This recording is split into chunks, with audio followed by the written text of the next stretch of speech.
అందరికీ నమస్తే అండి. దేశవ్యాప్తంగా ఆంధ్రప్రదేశ్‌కి ఇప్పుడు ఒక స్పెషల్ ఇమేజ్ ఉంది అంటే దానికి కారణం పెట్టుబడులు రాక. దేశంలో ఏ రాష్ట్రానికి రానన్ని పెట్టుబడులు ఆంధ్రప్రదేశ్ రాష్ట్రానికి వస్తున్నాయి గడిచిన 2 సంవత్సరాలుగా.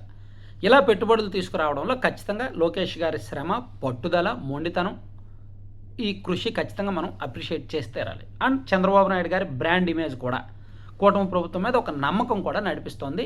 దాంతో పాటు కేంద్ర ప్రభుత్వ సహకారం ఉంది స్వామి. సో ఇవన్నీ ఉన్నాయి కాబట్టి జరుగుతోంది. సరే, నారా లోకేష్ గారు ఒక వారం రోజుల నుంచి కూడా సౌత్ కొరియా, దక్షిణ కొరియాలో పర్యటించారు. ఆయన ఇన్ని రోజులు పర్యటించడం ఇదే ఫస్ట్ టైం. ఇంతకుముందు యూఎస్ఏ వెళ్ళారు, 5 డేస్ అనుకుంటా. రష్యా, సింగపూర్ కూడా వెళ్ళారు, 3-4 డేస్ మ్యాక్సిమం. కానీ దక్షిణ కొరియాలో వారం రోజులు పర్యటించారండి. ఇందులో మొత్తం మీద ఈ వారం రోజుల్లో సుమారుగా ఒక 40-45 కంపెనీల ప్రతినిధులతో ఆయన భేటీ అయ్యారు. అందులో ప్రముఖ కంపెనీలు, పెద్ద పెద్ద కంపెనీలు కూడా ఉన్నాయి. ఇప్పుడు కియా వాళ్ళు, ఎల్జీ మ్యానుఫ్యాక్చర్, శాంసంగ్ వాళ్ళని, రకరకాల పెద్ద పెద్ద కంపెనీలను కలిశారు. సో ఇందులో ముఖ్యంగా ఓవరాల్గా ఆయన అది పూర్తి చేసుకొని ఈరోజు రిటర్న్ అయ్యారనమాట. అంటే ఎవరెవరిని కలిశారు అనేది ఒకసారి మనం చూసుకుంటే,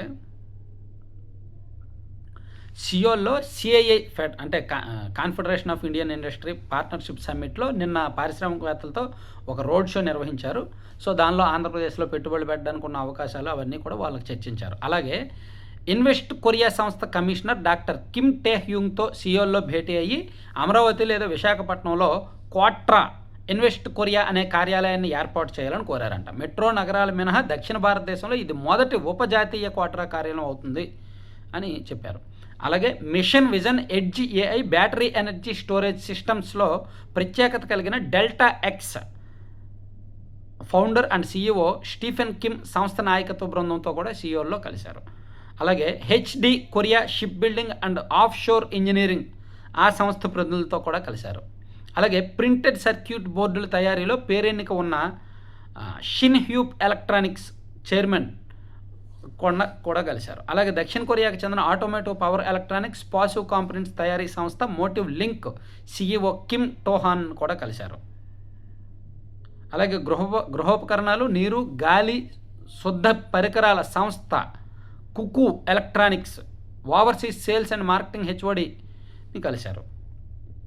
ఇలా మొత్తం మీద ఆయన 6 రోజులు అనుకోవచ్చు. అంటే ఒక రోజు జర్నీ అటు ఇటు తీసేసిన 6 రోజుల పర్యటనలో ముఖ్యంగా ఉద్దేశం ఏంటంటే అక్కడ నుంచి పెట్టుబడులు, పారిశ్రామికవేత్తలను, పెట్టుబడిదారులను ఆంధ్రప్రదేశ్కి తీసుకురావాలి. ఎందుకంటే విశాఖపట్నంలో నవంబర్లో సిఐఏ సదస్సు జరగబోతోంది.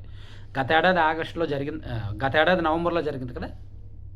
సో అదే తరహాలో ఇప్పుడు కూడా ఈ నవంబర్లో 2-3 తేదీల్లో నిర్వహిస్తున్నారు. సో దానికి ఈ కంపెనీల ప్రతినిధులని, పారిశ్రామికవేత్తలని ఇన్వైట్ చేయడానికి వెళ్ళారు. అలాగే చాలామందిని కలిశారు. ఇది మంచి ఉద్దేశం. ఖచ్చితంగా మనం నమ్మదగిన అంశం ఏంటంటే ప్రభుత్వంతో అయితే ఒప్పందాలు జరుగుతున్నాయి. సో వీళ్ళు వెళ్తున్నారు, రాష్ట్రంలో ఉన్న ప్రత్యేకతలు ఏంటి, ఎటువంటి సబ్సిడీస్ ఇస్తారు, ప్రోత్సాహకాలు ఏమిస్తారు, మన దగ్గర ఉన్న ప్లస్లు ఏంటి అనేది మొత్తం చెప్తున్నారు. మార్కెటింగ్ చేస్తున్నారు ఆంధ్రప్రదేశ్ రాష్ట్ర బ్రాండ్ ఇమేజ్ని. వాళ్ళు అట్రాక్ట్ అవుతున్నారు, వస్తున్నారు, ఎంఓయూలు చేసుకుంటున్నారు. కానీ ఎంతమంది గ్రౌండింగ్ చేస్తున్నారు? అక్కడ ఆగిపోతుంది. అది అధికారులు చూసుకోవాలి.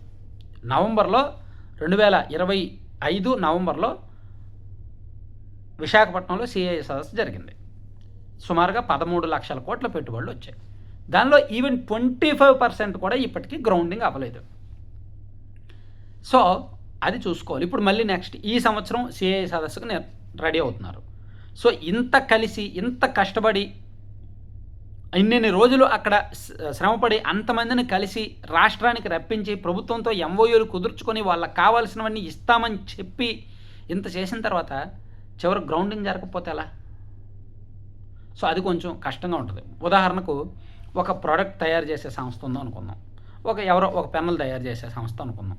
సో ఆ కంపెనీలో మార్కెటింగ్ మేనేజర్ వెళ్ళి, ఇదిగో మా దగ్గర ఈ పెన్నులు, ఇవి వెరైటీ, సో మా ప్రత్యేకతలు ఇవి, మా దగ్గర ఈ రేటు, మార్కెట్లో ఈ రేటుతో ఉన్నది ఏమీ లేదు, మా దగ్గర కొంటే ఈ బెనిఫిట్స్ ఉంటాయని చెప్పి ఆ ప్రోడక్ట్ గురించి ఎక్స్ప్లెయిన్ చేశారు. సో ఆ కంపెనీ ఎవరో ఒక పెద్ద కార్పొరేట్ కంపెనీలు, ఓకేనయ్యా మాకు ఒక 1,00,000 పెన్నులు కావాలి మీ కంపెనీ నుంచి అని చెప్పి ఎంఓయూ ఒప్పందం చేసుకున్నారు కదా. సో ఒప్పందం అయిపోయిందంటే ఇంక వీళ్ళు ప్రొడక్షన్ స్టార్ట్ అయిపోవాలి, వెళ్ళడం కూడా అయిపోవాలి.